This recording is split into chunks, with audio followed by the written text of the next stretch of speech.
no existir todo lo demás, pero los actores tienen que existir para que se produzca teatralidad. Y bueno, extraño mucho estar frente a una platea y tener un texto ya ensayado, ¿no? Entonces, cuando tengo estas charlas me hago algunas notas para no sentir un vacío existencial y después me pongo a hablar, por ahí les doy bola a las notas o no. Mi planteo era resaltar cosas que a mí me interesan del teatro, ¿no? Hay varias tribus teatrales, cada uno tiene sus intereses.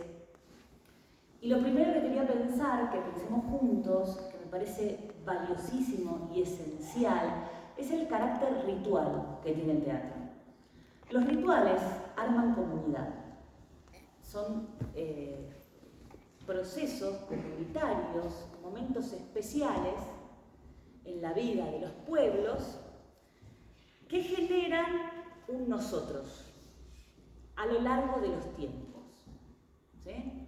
Tienen características los rituales particulares y en este mundo donde, bueno, no puedo dejar de citar a veces a Foucault, que decía la principal función del poder es separar, los rituales están desaparecidos, están muy difíciles de encontrar, ¿sí? Los podemos encontrar en las religiones, podemos encontrarlos en algún recital, ¿sí? Pero también lo masivo genera otra cosa, se empieza como a correr. El teatro todavía tiene esta cuestión de aldea, de pueblo, de un número posible. Tiene una relación con el tiempo como la tienen los rituales, ¿sí? Provoca un corte, hay una solemnidad en ese corte.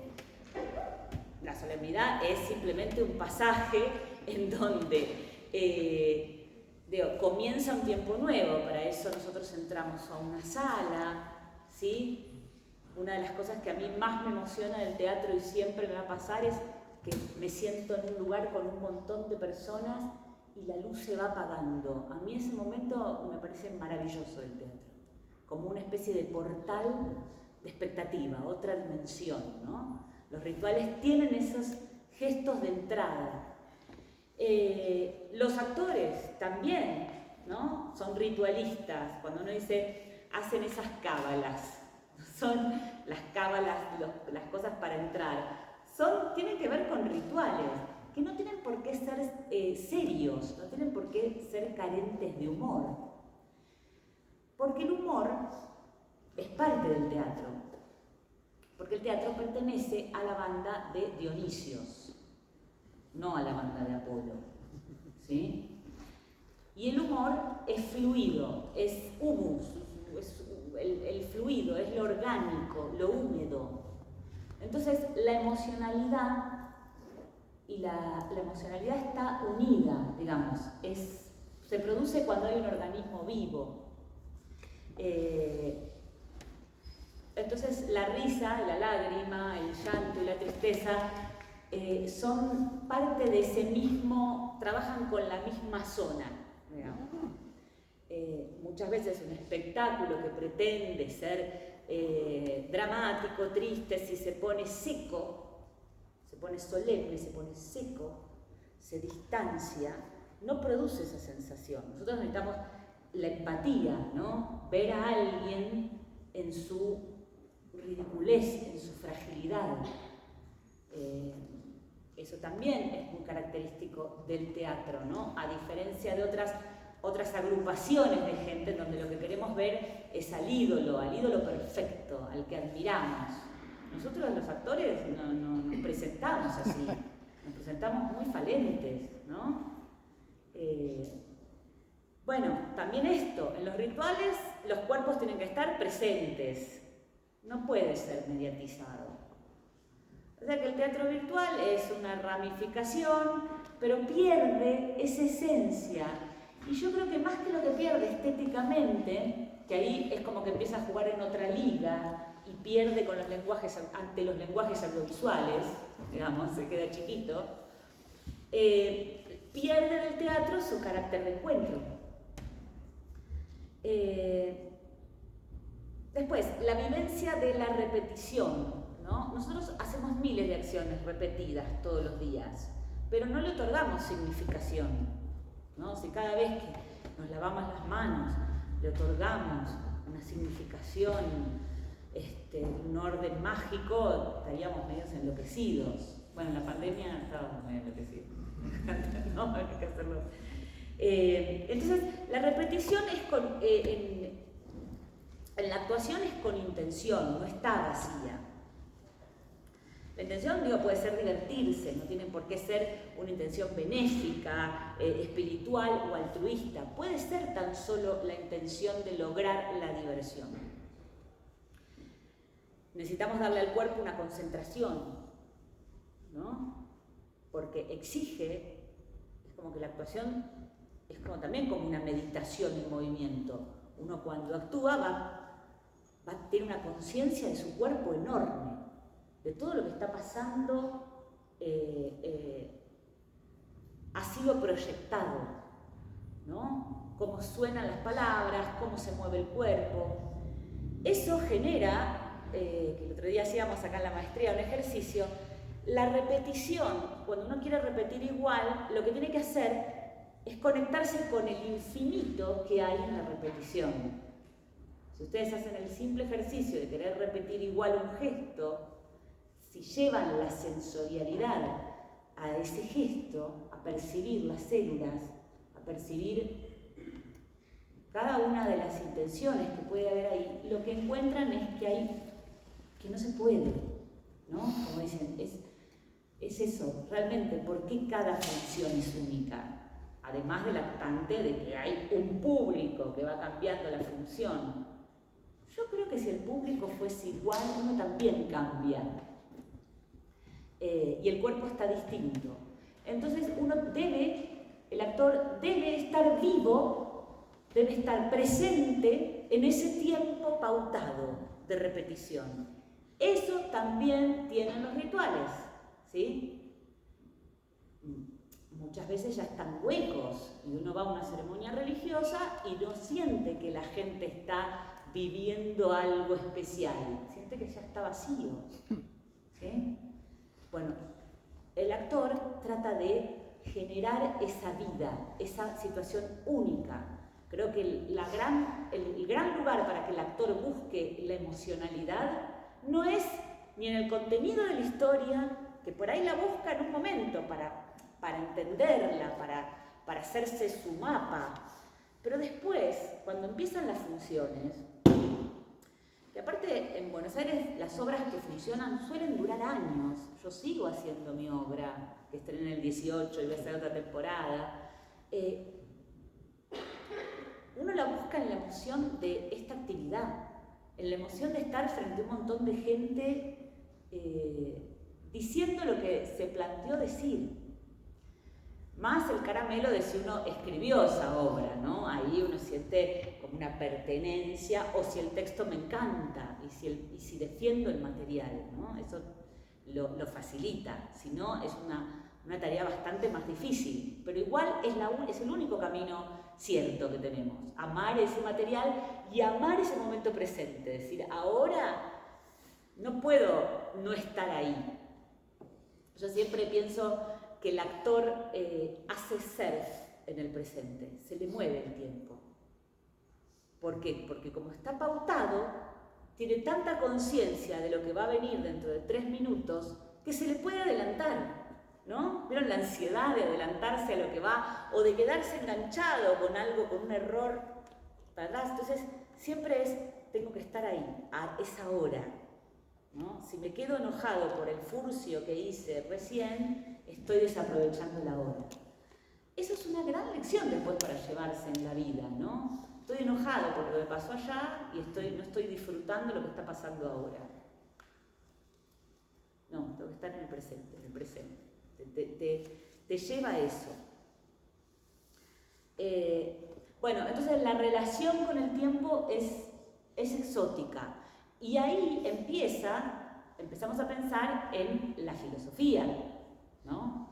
Porque ¿de qué hablamos? Un poco la pregunta va a ser, ¿de qué hablamos cuando hablamos de filosofía? de qué hablamos cuando hablamos de política y de qué hablamos cuando hablamos de filosofía política. Cuando hablamos de filosofía, para mí, estamos hablando de esa pregunta esencial que se hace la filosofía, que es ¿por qué hay lo que hay? ¿Por qué hay y no hay nada? ¿Por qué? No. ¿Por qué, no sé, por qué nos morimos? ¿Por qué percibimos el tiempo como lineal a lo largo del tiempo? ¿Por qué? Digo, si tenemos una percepción espacio-temporal, vamos a hacernos preguntas, ¿no? Creemos que la Torre Eiffel existe. ¿Por qué existe? ¿Por qué pensamos que el pasado ya no existe? Porque no lo percibimos, no estamos allí, pero tampoco estamos en Francia mirando la Torre Eiffel. Sin embargo, espacialmente creemos en esa dimensión, que nos trasladamos y la Torre Eiffel está allí. ¿Sí? Lo que pasa es que en el tiempo no nos podemos trasladar. Pero existen varias temporalidades. Hay tantas preguntas que uno se puede hacer. Básicamente, la filosofía es preguntarnos desde lo más básico, ¿no? ¿Qué es la vida? ¿Una ilusión? Digo, que el teatro se lo pregunta, ¿no? A lo más específico, que es, no sé, decir, ¿qué pasa hoy con, no sé, con las redes sociales y nuestro comportamiento, el comportamiento humano? ¿Cómo cambió? Necesitamos hacernos esas preguntas. En 1998, que esto lo anoté, en 1998, Alain Badiou, un filósofo francés que hablaba de la teoría del acontecimiento, de la política del acontecimiento, yo estudiaba con un profesor de filosofía política que hablaba, que decía que la política representativa no existía, la política como la conocemos, no era verdadera política. Claro, es como que a mí me digan que el teatro es eso que está, no sé, en esa sala de la calle Corrientes, en donde no tiene nada que ver conmigo ni lo que me gusta. Entonces, si el teatro fuese eso, yo no haría teatro. Digo, ¿hay algo más que es política, que no es eso, que no es ese sistema? Sí, es la pregunta de qué manera vivir mejor entre nos. Y no solo tratando de generar un grupo para tomar el poder, para cambiar, sino en las pequeñas comunidades, que eso es lo que en este mundo nos han como extraído, no tenemos esa vivencia. Pero ustedes tienen suerte porque hacen teatro. Y el teatro genera buenos grupos. Y necesitas grupo para producir, no tenés otra. ¿Okay? Tratar de generarte una banda para producir un acontecimiento ritual que en el momento del ritual, lo más maravilloso de la experiencia del ritual es la liberación del ego, del yo. Somos nosotros. Eso produce una felicidad enorme, que no se encuentra en, no sé, en millones de seguidores, no se encuentra. El momento en que cuerpos presentes sienten que son uno, a nosotros nos genera un alivio y es un antidepresivo y nos da mucha vitalidad, ¿no? Y nos da sentido, que es lo que a veces nos falta, el sentido de para qué todo esto, por qué. Porque más allá de lo estético está esto de base. Bueno, Badiou planteaba, iba a dar una conferencia en el Rojas, un centro cultural universitario que fue muy, muy importante en un momento, sobre teatro. Y yo dije, bueno, este hombre que habla de que estoy estudiando de filosofía, de política del acontecimiento, encima teatro, voy. Y me acuerdo que suspendí una clase, llevé a todos mis alumnos, lo convencí a Rafa, otra gente, suspendan las clases, vengan, le llené la sala a Badiou. Y Badiou decía que en los orígenes el teatro y la filosofía estaban juntos.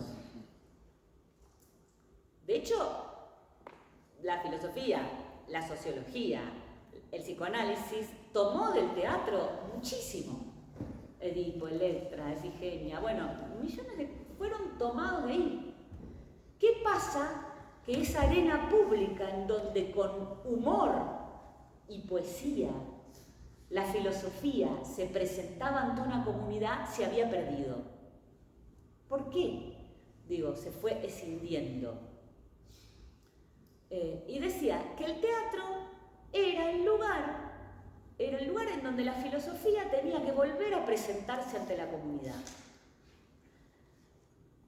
Para mí fue como una de mis listas de la militancia. Dije, sí.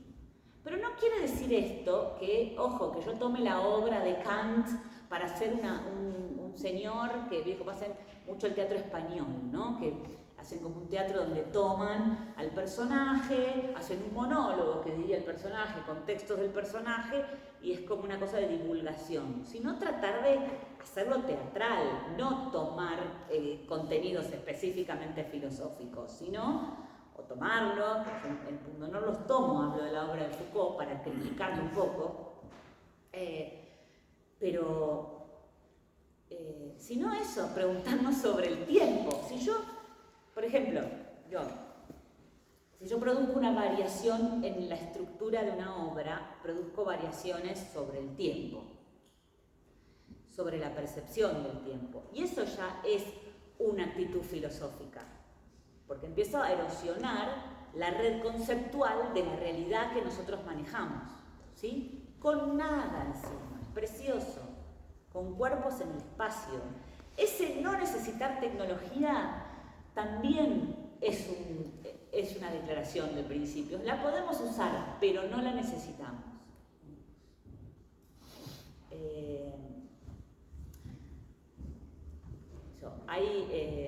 Maestro Cartoon siempre decía que hay obras mamíferas y crustáceas.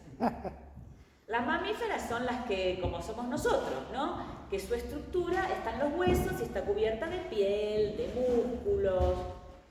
Entonces, no la podés distinguir muy bien. En cambio, la crustácea es la que ves la construcción de esa estructura, como el cangrejo, ves cómo está puesto. Cuando una obra hace procedimientos sobre el tiempo, en donde por ahí hay repeticiones sobre el tiempo y el espacio, esas coordenadas, empezás a ver la estructura. Podemos mencionar, no sé, todas las obras tienen estructura, pero algunas no las vemos porque estamos muy familiarizados, ¿sí? Estamos tan familiarizados al primero, segundo y tercer acto, por ejemplo en el teatro, o a la obra de una hora que tiene determinadas cosas. Bueno, en la industria audiovisual hay guiones de tiempo. Los guionistas, ¿no? Saben que de una comedia, cada una carilla y media tienen que producir, no, cada 3 réplicas tal cosa, cada tanto un chiste, saben que las escenas duran una carilla y media, corte. El teatro es más libre. El teatro tiene más relación con el pensamiento, la poesía, la literatura, puede tenerla, cosa que ahí es más fuerte, ¿no? Todavía, además del ritual, que otras artes no tienen, que otras artes que generan ficción no tienen, tiene la idea de poder trasladar pensamiento, contenido, incomodidad, generar cosas nuevas.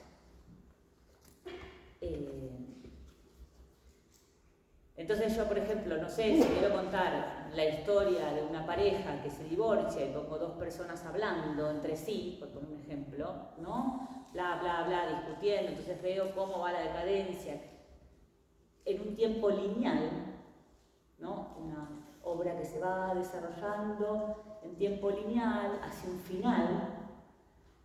Fíjense que el 99,99% de nuestras ficciones son ficciones lineales apocalípticas. Siempre hay un final. En general, por ahí las ficciones orientales son más circulares, ¿no? Entonces, bueno, supongo, pongo esta pareja, pero si decido esa misma historia como editarla, cortarla y cambiar de lugar los pedacitos, ya genera otra cosa, ¿no? O miro este pedacito, pero de pronto me ponen algo de acá que no sabía qué era.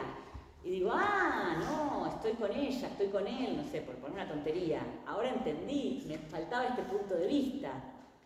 Pero si pongo varios actores, por ejemplo, y hago simultáneo, ¿no? Repiten varios textos de eso, y veo un montón de parejas con ciertas palabras que se van repitiendo, ya empiezo a pensar, no en esa pareja, sino en todas, ¿no? Como en algo más raro.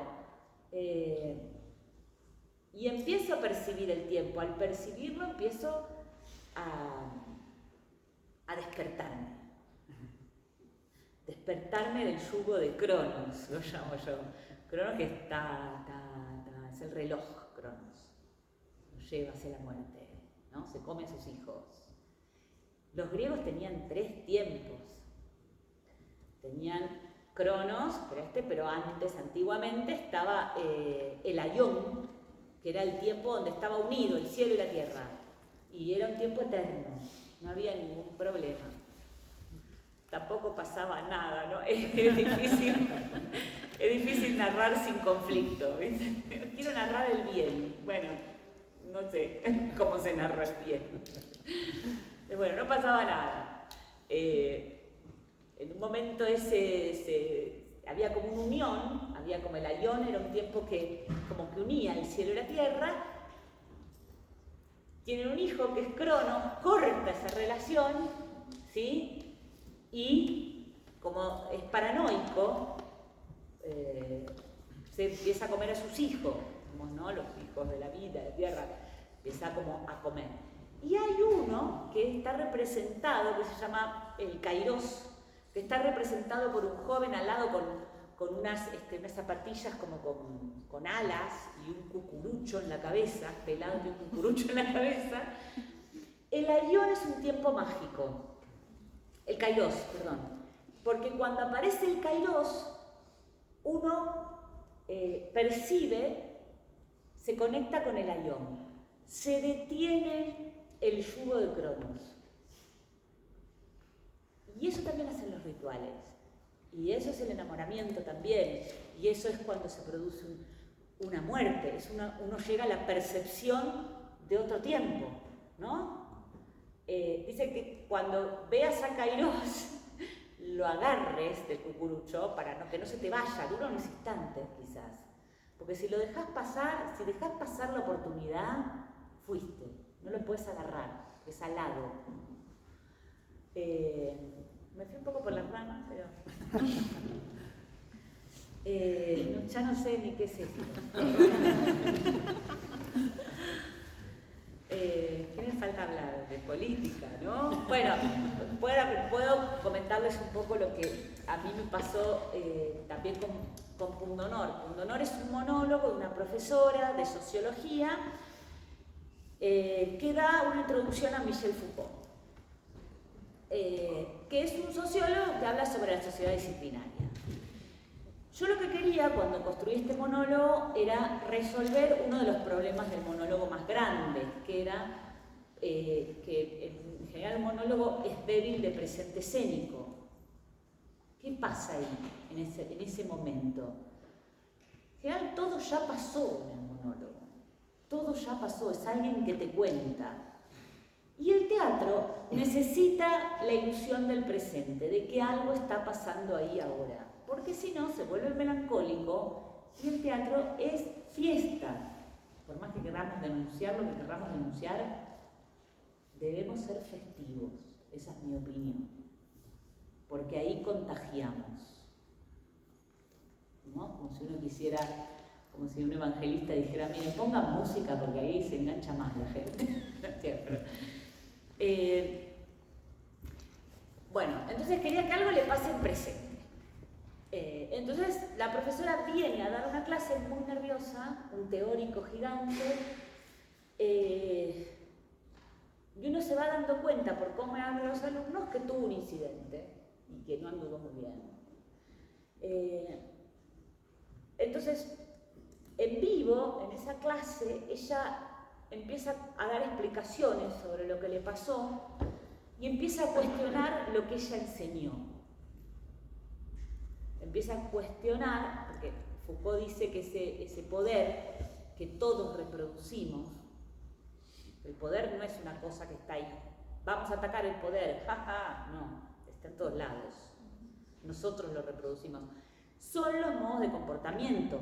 Ahí entra la filosofía política, que es pensar qué es el poder, de qué manera el poder en la sociedad actual actúa sobre nosotros, ¿no? Que ahora ya no es más la sociedad disciplinaria como era un tiempo atrás, ahora es la sociedad de control, que tiene que ver con el rizoma, las redes sociales, todos estamos autovigilándonos, controlándonos y produciéndonos modos de comportamiento que imitamos.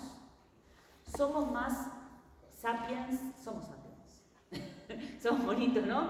Tenemos esa situación de imitación muy a mano, somos muy frágiles en ese sentido.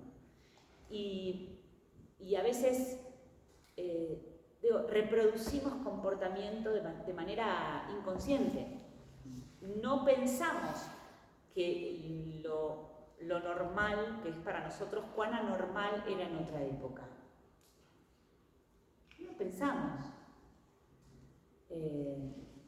Cuando yo estrené Pundonor hablaba de la línea de normalidad.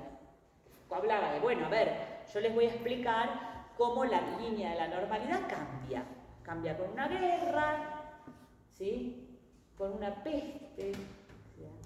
No había, 2018 no había venido la pandemia y la palabra normalidad nadie la usaba.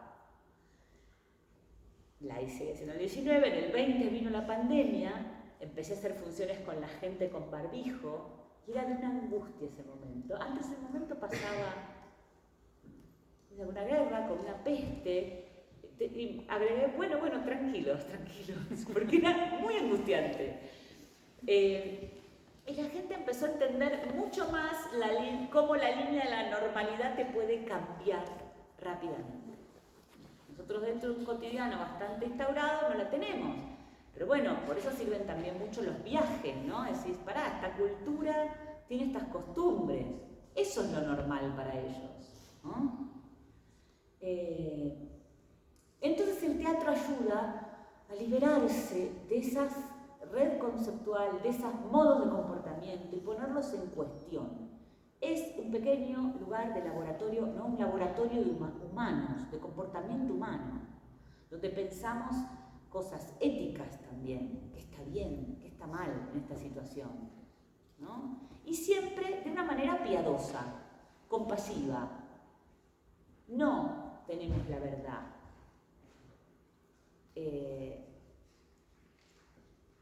Porque no es cierto, no la tenemos, la verdad no la tiene nadie, digamos, sino como mostrar un poco eso, hacer más preguntas, mostrar la falla, proponer que te preguntes más que mostrar otro modo sería.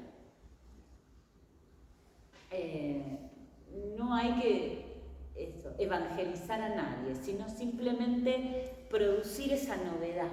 Dejar que esa novedad festiva o que inquiete, y cuando digo festiva digo porque más allá de que la obra me haga llorar o me conmueva, me haga pensar en cosas muy profundas, es festivo que un montón de gente se junte y llore junta o se ría o conviva. Es algo emocionante. Bueno, estos últimos años, y parece que recién empieza, mi país está en una crisis espantosa, está siendo diezmado, y bueno, no quiero hablar mucho de eso porque me deprimo, pero sin embargo, los teatros están llenos. Los teatros están llenos.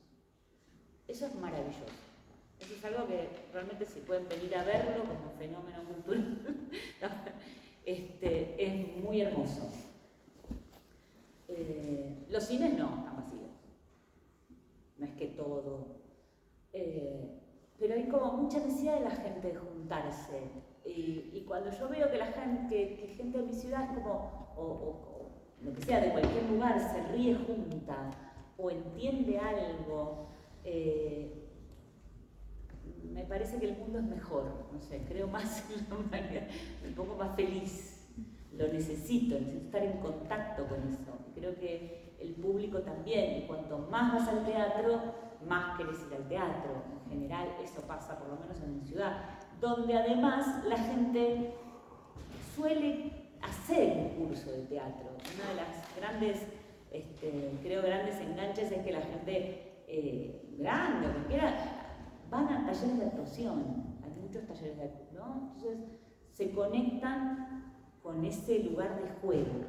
Es el mejor juego del mundo, ¿no? Donde no hay un reglamento específico puesto, no hay una competencia, no hay un ganador, es lúdico, hay libertad expresiva, hay un acuerdo de suspensión de lo que se tiene que decir y lo que no.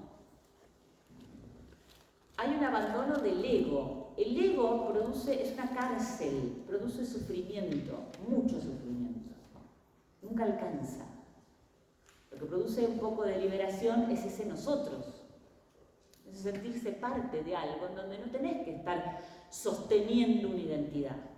Entonces una de las mejores cosas de actuar no es ser otro, es dejar de ser uno. ¿No? Es que sostengo mi identidad, sostengo que yo soy así, y le pongo adjetivos, ¿no? Porque yo soy así, yo soy asá. Y adjetivan el ser, te llenas, ¿no? El ser de adjetivos, que es como una cárcel. De hecho, cuando hacemos un ejercicio que tiene que ver con construir personajes, no los construyan desde el adjetivo, porque no sirve, porque un adjetivo se representa y se consume, ¿no? Bueno, yo aparece un personaje que es tímido, que sin embargo cuando se larga a hablar es muy espontáneo. Con eso no, necesito imágenes concretas, sensoriales, ¿no? Que me cuente cosas, que entender sus vivencias para entender su comportamiento.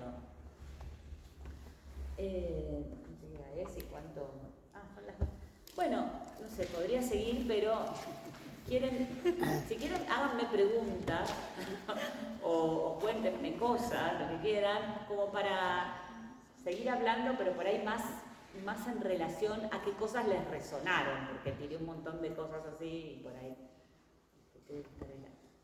¿Sí? Bueno, es que lo que tú hablabas me recordaba mucho al teatro expandido, que leí un texto hace poquito y cuenta como la historia del teatro y cómo se va transformando el reunirnos con. Entonces antes de la cuarta pared, pues era el actor allá y pues el público acá. Pero entonces después de romper esa cuarta pared, pues se crea como una reunión. Pero a mí lo que más me suena es cómo en el ambiente político y el cuerpo de nosotros se transforma en el teatro. Perdón, ¿cómo en el ambiente político? La pregunta, repetí. Sí, o sea, como en el ambiente político nuestro cuerpo se transforma como al teatro, o sea, a disposición del teatro. Sí, no sé cómo preguntar. Sí, o sea, no la entiendo. O sea, lo político como hace relaciones, que no entendí muy bien cómo sí, eso, porque también cómo infiere en el cuerpo de nosotros los actores. Sí. En el cuerpo yo creo que produce una liberación enorme. Ustedes vieron, no sé, yo cuando uno va a una fiesta, no sé si les pasa acá, cuando hay gente de teatro, en Buenos Aires pasa, novios, parejas, novies, se dicen, no, gente de teatro, ¿no? ¿Cómo bailan? Porque hay una libertad expresiva que no tiene que ver con llamar la atención, sino con el placer de moverse como quiere. Tengo un espacio seguro para paviar, para colgarme, para no sé, que me digan, qué raro sos. Eso ya en la base de quitar esas cosas de normativización ya genera algo, ¿no? Y políticamente también, bueno, es gracioso porque, a ver, los curadores de los teatros oficiales que por ahí tienen una línea ideológica, mucho no les importa poner, a todos les importa poner como a sus amigos, etc. Pero se cuelan obras que los critican. No sé, nosotros hacíamos La terquedad, una obra, no sé cómo decimos, La estupidez, en una época del macrismo, y era claramente en contra del gobierno. De hecho, en el Teatro Grande, en el Cervantes, venían 580 personas y muchas veces se largaban a cantar, era un delirio. No les importa, porque son 500. Y un video puede tener 10 millones de reproducciones. O sea, no le movemos el avispero. Hay que aceptar que somos flores en el fango y que la flor se muere. Hay que aceptar lo efímero. Hay que vivir construyendo esa comunidad, ese elenco, ese grupo y expandiendo. Decir, hay otro grupo, uy, qué bueno, juntémonos, ahora yo con vos, ¿no? Es muy linda la poligamia que hay en el ambiente de teatro independiente, por ejemplo, en Buenos Aires, que no es que siempre trabajan con el mismo director y arman compañías cerradas, no, en general, por ahí el director dramaturgo ya casi no es tan, yo fui una de las primeras que puse dramaturgia, dirección y actuación. Ahora generalmente los directores son dramaturgos, o los dramaturgos devienen en directores, porque dicen, ¿por qué voy a montar la obra de otro? Y contaba que hay un boom de la dramaturgia, mucha dramaturgia, porque todos quieren escribir, porque para hacer teatro dicen, bueno, quiero hacer mi obra, y está bien, o toman textos, o hacen homenajes, pero hay algo de la necesidad de qué decir, de hablar. Y yo les aconsejo que tomen contenido de los filósofos, de los pensadores, de los poetas, o sea, que se dejen influenciar para que la obra no sea solo literatura del yo, ¿viste? Que es bastante aburrida, como diciendo, bueno, hablo de mí, porque es lo que sé. Está bien que hables de vos, porque es lo que sabés, pero también, ¿por qué no? Lo mezclás porque no te alimentás con otras cosas. Y se dan cuenta que está a la mano, que se puede. Y que un dramaturgo no tiene que estudiar como un físico para hacer una obra sobre física. Puede estudiar un poco, puede asesorarse, ¿no? Pero volvamos a lo político. También están los modos de producción. Cómo se produce, cómo se reparte. Cuando no hay nada y no vas a conseguir nada, es mucho más fácil, ¿no? Es como más fácil, es más difícil en un sentido y más fácil en el sentido que, bueno, nadie se pelea por un bordero que casi no existe. Pero sí hay situaciones ideológicas, como por ejemplo, si yo veo en el teatro independiente una obra con una escenografía medianamente cara, me enojo un poco. Porque sé quién paga esa escenografía, porque los subsidios son mínimos. Alcanza para hacer ensayo. Esa escenografía fue la inseguridad del joven director que quiso poner de todo y lo van a pagar los actores, van a estar trabajando para pagar esa escenografía. No, hacete una obra que no la necesites, porque no la necesitas.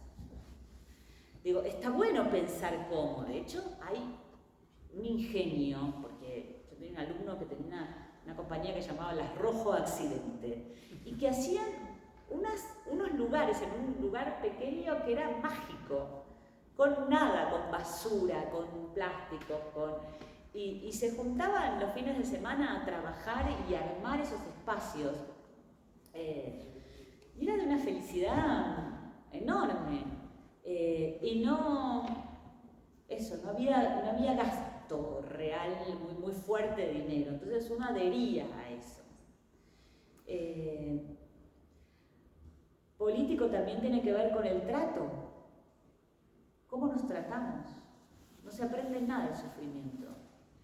No tiene ningún sentido, digamos. ¿Qué lugar le doy al otro de expresión? ¿No? ¿Cómo compartimos la creación? Porque si no la pasamos bien y somos amigos, no tiene sentido nada.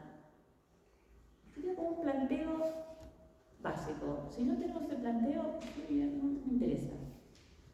Después vienen todas nuestras inquietudes de lenguaje, de estética, pero si somos cómplices, somos amigos que podemos compartir visiones de mundo entre actor, director, hay complicidad,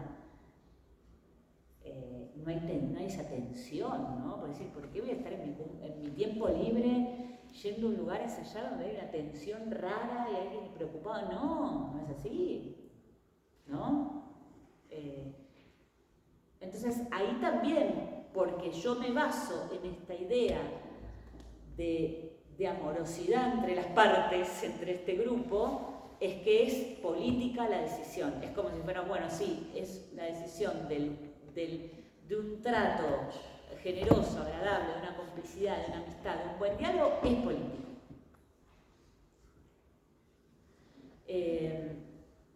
Entonces, estamos hablando de eso, de esos pequeños aires, de esos pequeños géiseres de sentido que nos encontramos nosotros, que nos podemos encontrar. Y produce una salud mental. Es horrible, porque uno habla como, ¿viste? Como si fuera... Es muy bueno para la salud mental. Pero realmente tener esos grupos, saber que uno está con un proyecto de esos, que le va a poner, digo, dice, bueno, no sé. Entonces, no es, lamentablemente es como que, igual hay algo raro, porque así como una obra no les mueve en mi ciudad, pues una obra en contra, no les importa, a la gente de teatro le tienen bastante miedo. Pasó que en este DNU que mandó ahora el innombrable, una de las cosas era tirar la Ley Nacional de Teatro, que no gasta nada del presupuesto y lo recupera. O sea, era una cosa ilógica. Entonces se escribió una poesía, Cartú, que es romper un piano a hachazos. Es un acto tan loco como romper un piano a hachazos. Y se adaptó la gente de teatro que consigue adhesión, que somos, es así como pasa algo, en Buenos Aires, por ejemplo, tal teatrito, no sé, quiere subir el precio de las entradas, llama a otro, suben todos el precio de las entradas, un poquito. Están todos como, es como un ecosistema. Me prestás la escenografía, sí, te paso la escenografía de tal obra, la pinto. Che, voy a tirar una escenografía, alguien la quiere, dame. Es como un pequeño ecosistema bastante virtuoso, que están haciendo cosas. También fiestas, karaokes, hacen como membresías hay como... y hay nuevas generaciones, entonces es precioso lo que pasa de renovación. El teatro también tiene otra cualidad, que es que esto a mí me pasa en mis grupos. Yo trato que en mis grupos haya gente de todas las generaciones. Y si puedo que haya diferentes clases sociales. Me cuesta, porque en general viene como un sector, ¿no? Que dice, bueno, que puede pagar la cuota, que puede estudiar un jueves a la mañana teatro. Pero yo trato de, porque poner, como tuve unas escenas, no sé, hace poco, a un carnicero con una rubia cheta de Nordelta, que no sé si la referencia les serviría, pero como una cosa, clase muy alta y no sé qué, hacer una escena juntos en donde se enamoraban y hacer unas poesías de no sé qué, me parecía, y se divertían horrores, porque no solo está la grieta izquierda-derecha, la izquierda-derecha, sino también la grieta social, la grieta de clases sociales, y el teatro puede destruirlas, ¿por qué? Porque en la vereda, en la calle, un niño puede jugar con otro niño, y no te importa. A los niños mucho no les importa. Los padres le dicen, no, con ese no. Y lo mismo, las amistades de gente joven con gente grande, que se siguen viendo. Para mí eso es emocionante, porque se necesitan, porque eso en los pueblos pasaba. Porque había alguien, una señora que adoptaba una sobrinita, o porque la hija de tal tenía afinidad y venía a tomar el té. Pero ahora pareciera que eso está vedado. Y en el teatro, en una clase, de golpe hacen una escena Y entonces me encuentro con que Sofi, que tiene 23, va siempre a lo de Amanda, que tiene 62, y se siguen juntando, ¿entendés? Y Sofi le cuenta su vida y Amanda le recomienda un libro. Me parece, digo, que eso que es tan simple, es como esta sociedad está siendo tan atacada, tan separada, ¿no? En clases sociales, en sesgo, en el algoritmo feroz, eso me parece también otra gran virtud que hay que buscar.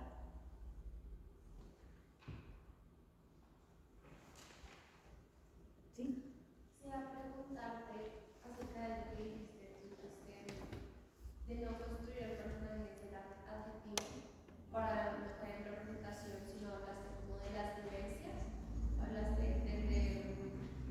más vivencias desde imágenes concretas. Y quisiera preguntarte más sobre cómo abordas esa parte. Sí, el otro día hacíamos la clase sobre eso, imagen sensorial concreta. La imagen sensorial concreta es como el ladrillo con el cual armo las estructuras. Si yo no tengo imagen sensorial concreta, no puedo imaginar.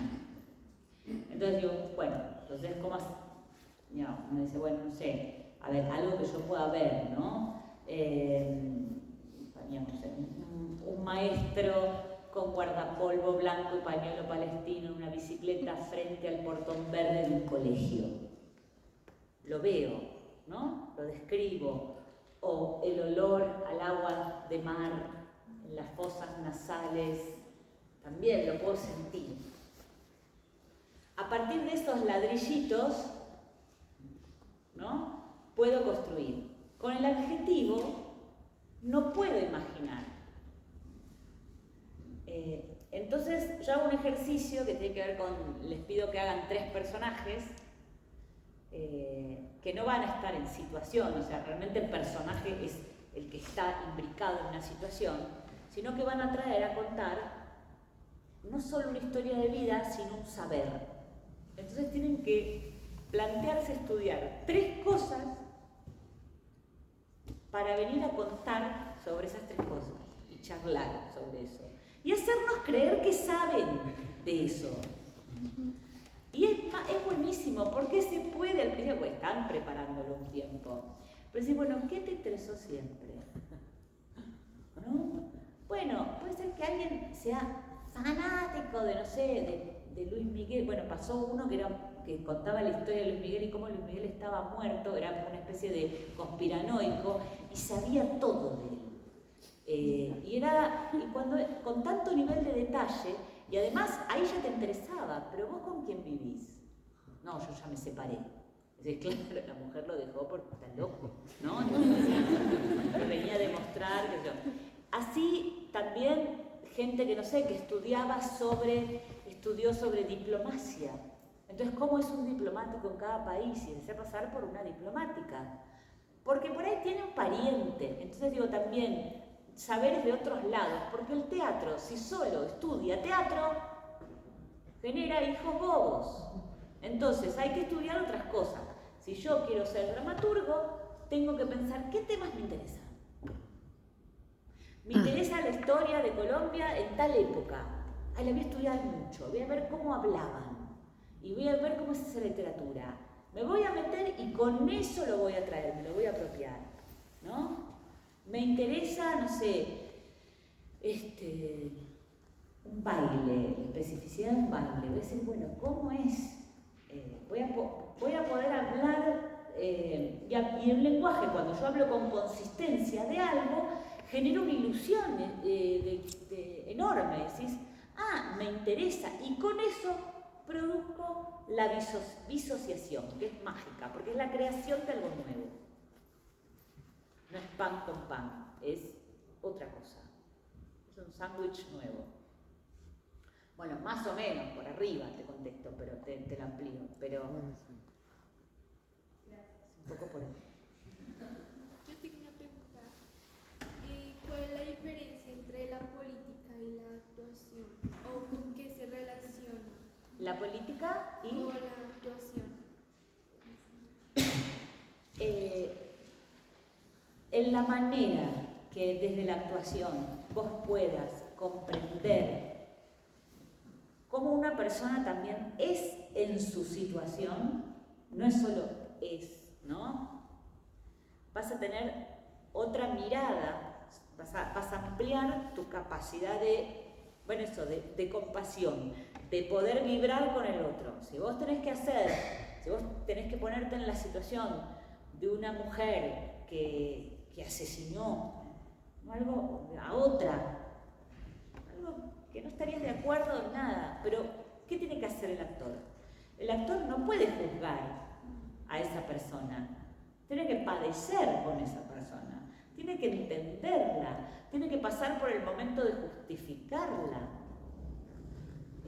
tiene que prestarle el cuerpo a eso, a alguien que estoy en desacuerdo con sus actos o en desacuerdo ideológicamente, tengo que empezar a comprenderlo. Entonces genera una apertura mental y una compasión más grande. Y creo que ahí, no sé si, digo, me parece que lo político también tiene que ver no solo con el actor solo, sino en la política es en relación a la polis, en relación a nosotros, nosotros. Pero creo que desde la individualidad, por lo menos, te proteges de que te metan una agenda en la cabeza también. A ver, no solo la actuación, sino hacer teatro. Si un grupo de personas está preocupado por un acontecimiento de 1870, no sé, que pasó en Cundinamarca, no sé, y no está preocupado por la agenda actual o por lo que está pasando en TikTok hoy, y está preocupado por algo que no sé, eso es porque ¿cómo actúa el poder ahora?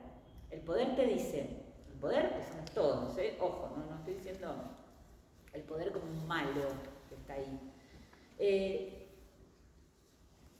Te dice qué es lo que tenés que pensar, qué es lo importante, qué es lo que tenés que ver, qué es lo que como además llega a todos lados, es muy difícil escapar. Antes no llegaba a todos lados. Nosotros pudimos vivir eso, digamos, en donde un pueblo tenía su propia historia y no tenía idea de lo que pasaba allá. ¿Sí? Y tenía su propia música. Entonces había que producir su música y había unos músicos de ese pueblo y eran los que se escuchaban, ¿no? Ahora hay algo también de insecticida, de poner que todo se escuche, no hay una música que se escucha en todos lados. Eso para mí es como un, ¿viste el RAI? Como un insecticida de cultura que te fumigan y todo baja. Entonces, en la medida en que dentro de una ciudad podamos generar un grupo de resistencia mental que diga, che, ahora estamos, ¿no? ¿Por qué no nos preocupamos todos por X tema? ¿No? Estudiamos todos a Spinoza, que dice que Dios es naturaleza y que no separaba el mundo en ideas y cosas como que dale, estudiemos Spinoza, veamos cómo un poco y tarot, dice uno, bueno, dale, Spinoza es tarot y vamos a mezclar pero por lo menos no te están diciendo lo que tenés que hacer, ¿no? Como decir, bueno, como la resistencia de aquel que se pone a hacer música barroca o se pone a hacer algo en este mundo. Entonces, más allá que después trabajemos en películas, queramos vivir de esto, no es que esto impida el contacto con el mundo, ¿no? No sé, en un momento maestros de antes Partís, por ejemplo, eran como más radicales, ¿no? Si te dedicabas al teatro no podías venderte a la industria, no sé qué. Y dices, bueno, mira, hay que vivir, ¿no? Digo, ¿por qué no? Al contrario, decir, bueno, son cosas que son, para mí, siempre mantuve mi espacio de clase, mi espacio personal de producción de obras. Realmente eso es lo que a mí es donde encuentro el sentido para el cual me dediqué. Lo demás se parece bastante más a un trabajo. Esto también es un trabajo, cuesta, lleva mucha más energía y generalmente trae menos dinero, pero tiene un una potencia de sentido enorme. Yo tengo una pregunta. Tú hablabas un poco sobre ser un artista multidisciplinario, esto de ser un dramaturgo, actor, director.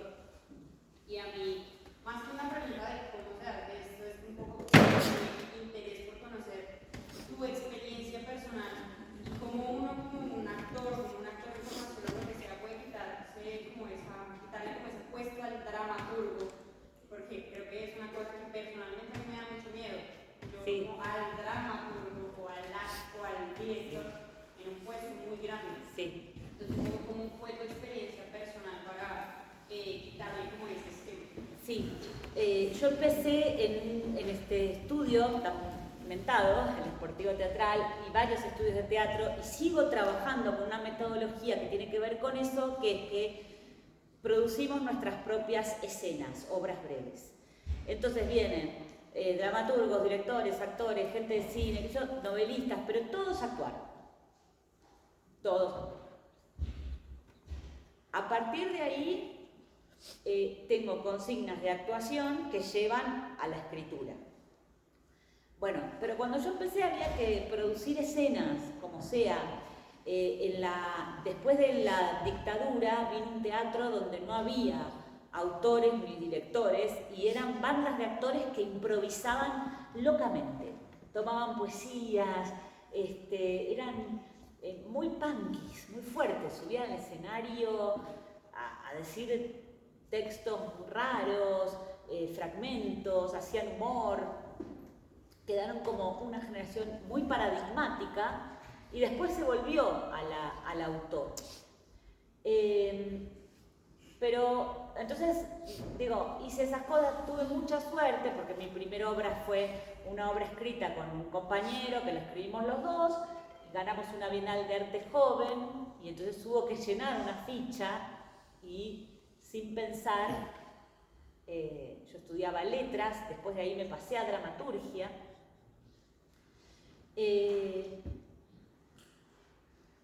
Y siempre tuve como una afinidad con la escritura, como un deseo de escribir con la escritura, pero no pensé que iba a ser dramaturga, digamos, no es algo que piense. Pero a lo largo de los años, en mis talleres, trabajo así, y mucha gente que ha actuado deviene en dramaturgo, o directores que devienen en dramaturgo porque quieren montar sus propios textos. Y entonces se ponen a escribir. La escritura es una práctica, como salir a correr. Al principio te cuesta, después empezás a encontrarle el gusto. Y es maravillosa porque por ejemplo, en la pandemia a mí me salvó. Porque yo en la pandemia tengo una buena, es como decir, una relación tengo otra forma de pensar, tengo otra forma de producir, de crear, que los actores pobrecitos nos quedamos, era muy triste, ¿no? Juntársela a esa película. Entonces, es algo que se practica y uno llega a acceder más fácil de lo que cree. Es la práctica, empieza a pensar, empieza a producir sus obras. Nosotros tenemos muy instalado, y eso también es en la cabeza, ¿no? Que el autor es como Dios, ¿no? Que escribió un texto que es fantástico, porque ya está editado, porque está impreso, no sé. Creemos que ahí hay una cosa que es inamovible. Nadie se atreve a criticar estructuras de un autor consagrado, ¿sí? Y el director es aquel que baja las directivas del autor, el que sabe cómo, ¿no? Y el actor es el obrero que obedece las directivas. Bueno, como empecé la charla, no es así. Yo doy clases en dirección en la UNA y le digo a los que van a recibir esa dirección, recuerden que ustedes fueron los últimos en llegar a la banda, los últimos. Antes estaban los actores, no se necesitaba nadie, no había director, era el capo de compañía que más o menos organizaba las cosas. El teatro no los necesita. Perdón. Necesita a los actores. Entonces, pasar de un lado al otro, y un autor, ¿no? Como existe en varios países europeos, que está lejos del teatro, escribe obras aburridísimas, están muy bien escritas, pero lo que se relamen, pero yo las puedo leer, pero ir a verlas no iría nunca, porque no hay juego, no hay juego, son ceremonias aburridas. El actor, la gente del teatro, el director que está cercano, que pasó el cuerpo por ahí, que sabe es el que puede generar más teatralidad, que entiende cuáles son las reglas de la teatralidad y que el texto es un elemento. Con ese elemento yo genero otras capas. Entonces es cuestión de juntarse en bandas y probar. Si tienen un cuarto, un lugar más o menos, para juntarse, a probar, a hacer sus obras, yo diría, no pierdan el tiempo y háganlo ya. Se ponen un horario los viernes, tal hora. Nosotros ensayábamos los viernes a la noche. Y era lo más divertido. Con unos amigos nos juntábamos, ya nos disfrazábamos, empezábamos a improvisar y traíamos cosas y textos y leíamos. Había una fiesta, yo me acuerdo, tenía 22 años, una fiesta diciendo, ahora estoy ensayando. Era mucho más divertido tratar de pensar una obra en pares, ¿no? Con la banda, con un grupito. Aunque después no sé cuál va a ser el resultado. Voy a suspender un poco la proyección de un camino y voy a generar ese espacio. Empecemos por generar el espacio, ¿no? Porque en general nos dicen, sí, no, espera, tenés que hacer primer año, segundo año, tercer año, cuarto año, ustedes recibirte. Yo lo mismo en la escuela también. Está buenísimo que se estudie porque es la forma de acercarse. Pero lo otro es realizar la actividad artística en sí, lo otro es llenarse de sentido, probar, aunque fracases. Como dice Beckett, después, fracasa mejor. Después. No sé, pero me parece que es eso que vos tenés, hay ejercitaciones, hay modos de entrar para poder ir generando no sé, si es que te interesa también, ¿no? Hay algunos que tienen más afinidad, otros que no, tampoco se sientan obligados ahora a tocar todos los instrumentos. Pero no es que todo lo tengan que hacer, ya con que algunos lo hagan, la chispa de la comunidad activa va creciendo. O sea, que era que me dijiste que tenía que terminar. No, vamos bien, vamos bien. Están llenos, por ahí porque dije algo mal.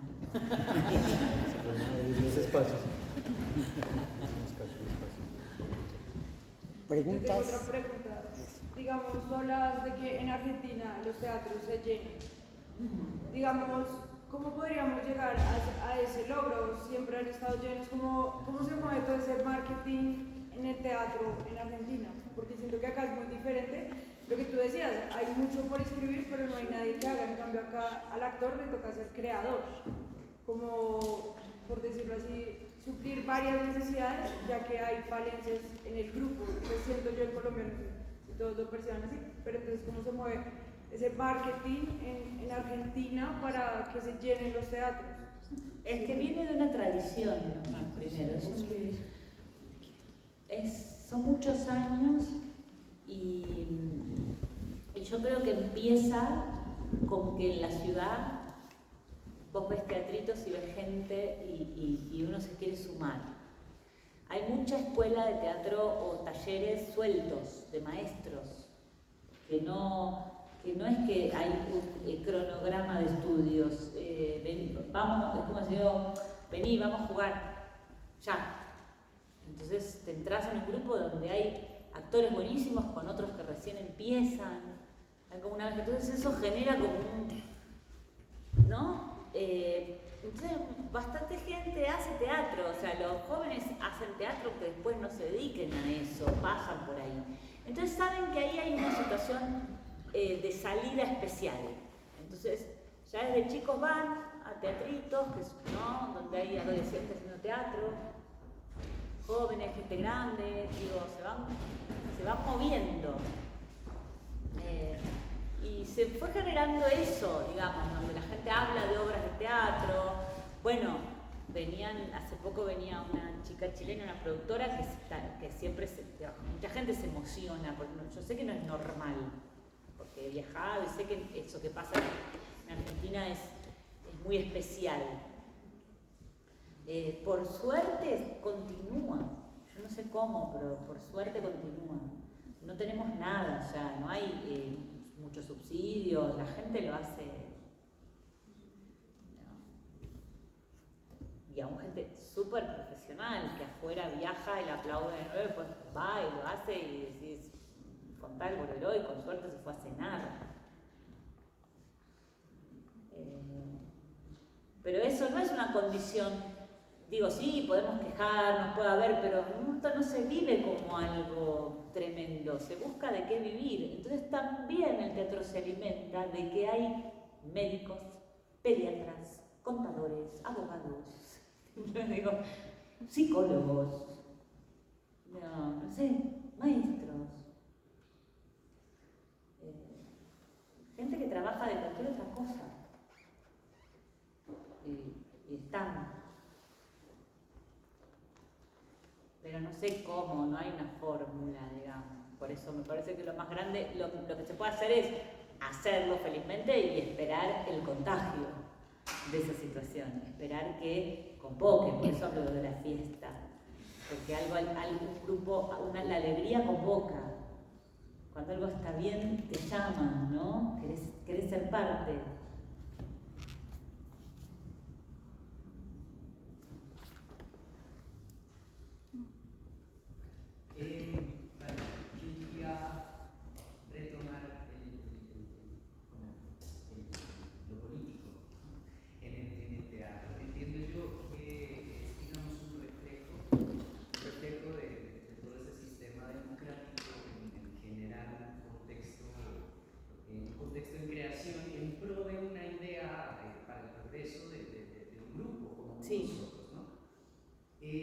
Me pareció también pertinente que quería preguntarte, porque también estamos en un elemento de creación y nosotros como actores pues también somos conscientes de que construimos un ideal, un funcionamiento, un sistema de engranajes que procesa una idea y que la transmite.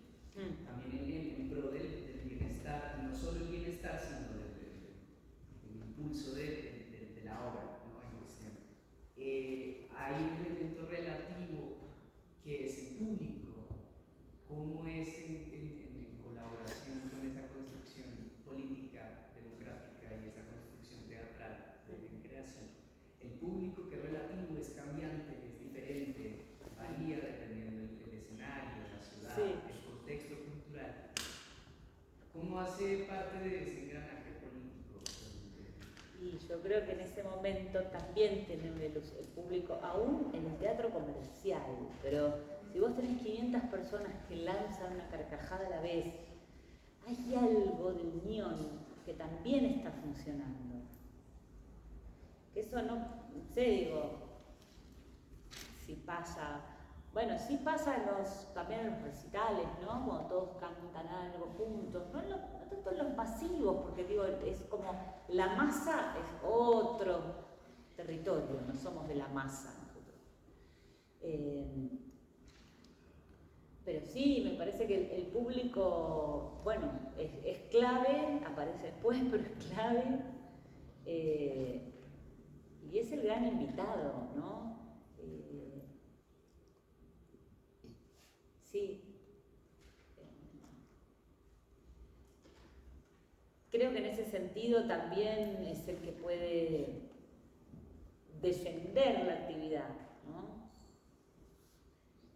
Pero bueno, yo creo que se genera en la medida también, no sé cómo generar público, pero bueno, ya hay tanto que por ejemplo hay varias escuelas de espectadores, donde los que van a ver teatro se juntan y invitan, Dubái, porque invita artistas y vamos pasando, nos encontramos y decimos, qué gracioso, estrenaste, ¿sí? ¿No? Pasamos por lo de Dubái a contar la obra, y es una platea llena de mucha gente mayor que viene a escuchar, fue a ver obras y después viene a escuchar a los artistas hablar sobre las obras, es como, ¿no? Y es gracioso porque fueron a ver tu obra y anotan, y te vienen a mostrar lo que anotaron, no es académico ni nada, es muy,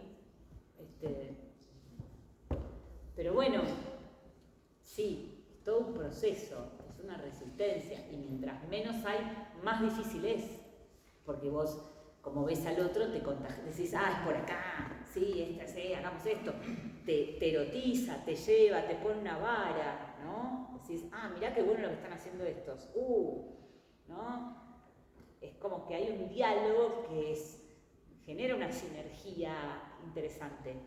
Cuando se acota, y es más difícil, es como más bandita, pero bueno, ahí está, es el camino, digamos. Bueno. Bueno, Yo viví 17 años en Buenos Aires y acabo de volver. Me conmueve mucho todo lo que dices. Quería preguntarte ahora, no sé qué hablar de este contexto actual es horrible, pero durante los años que hice teatro allá me tocaron los mejores años.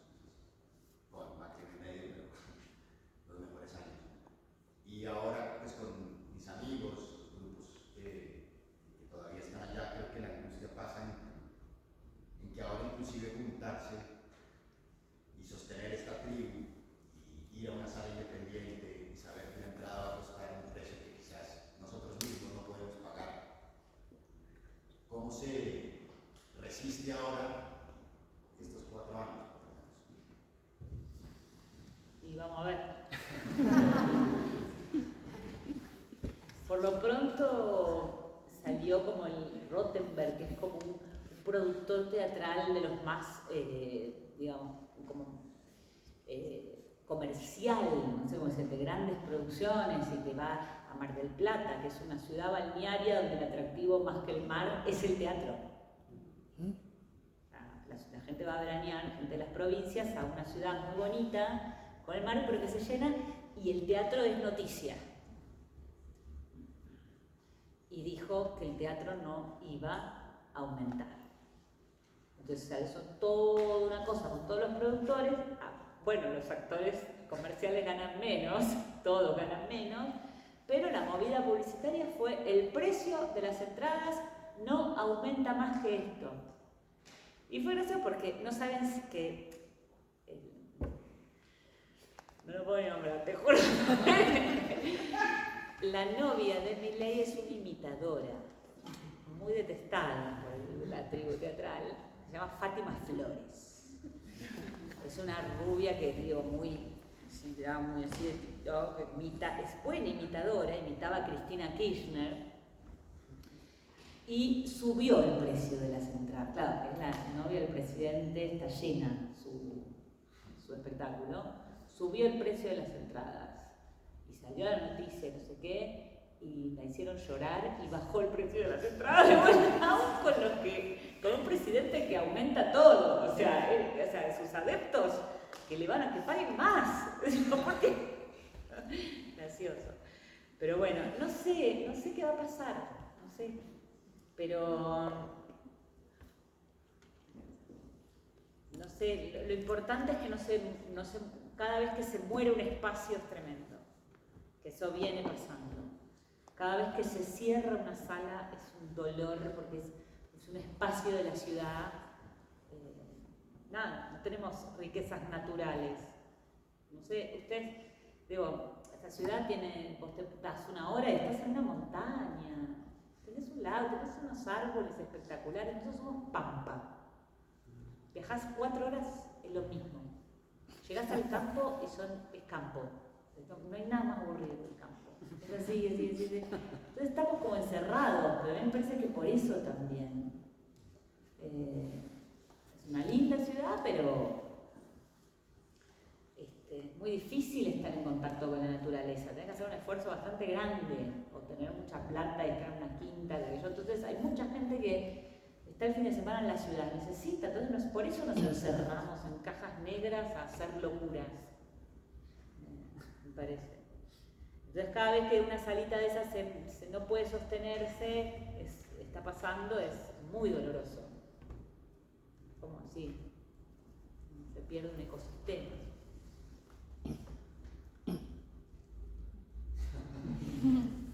Yo tengo una duda. Cuando hablabas, digamos, de que a ti te llama la atención precisamente trabajar como, tener un grupo de trabajo con varias generaciones, yo te quería preguntar cómo se maneja eso, o sea, digamos, cómo el manejar tantos estilos diferentes de trabajo que hay entre varias generaciones, y por ejemplo cuando hablabas de actores que tengan mucha experiencia y gente que apenas esté empezando, o sea, cómo se hace como para mantener ese equilibrio en el grupo y además pues no chocar.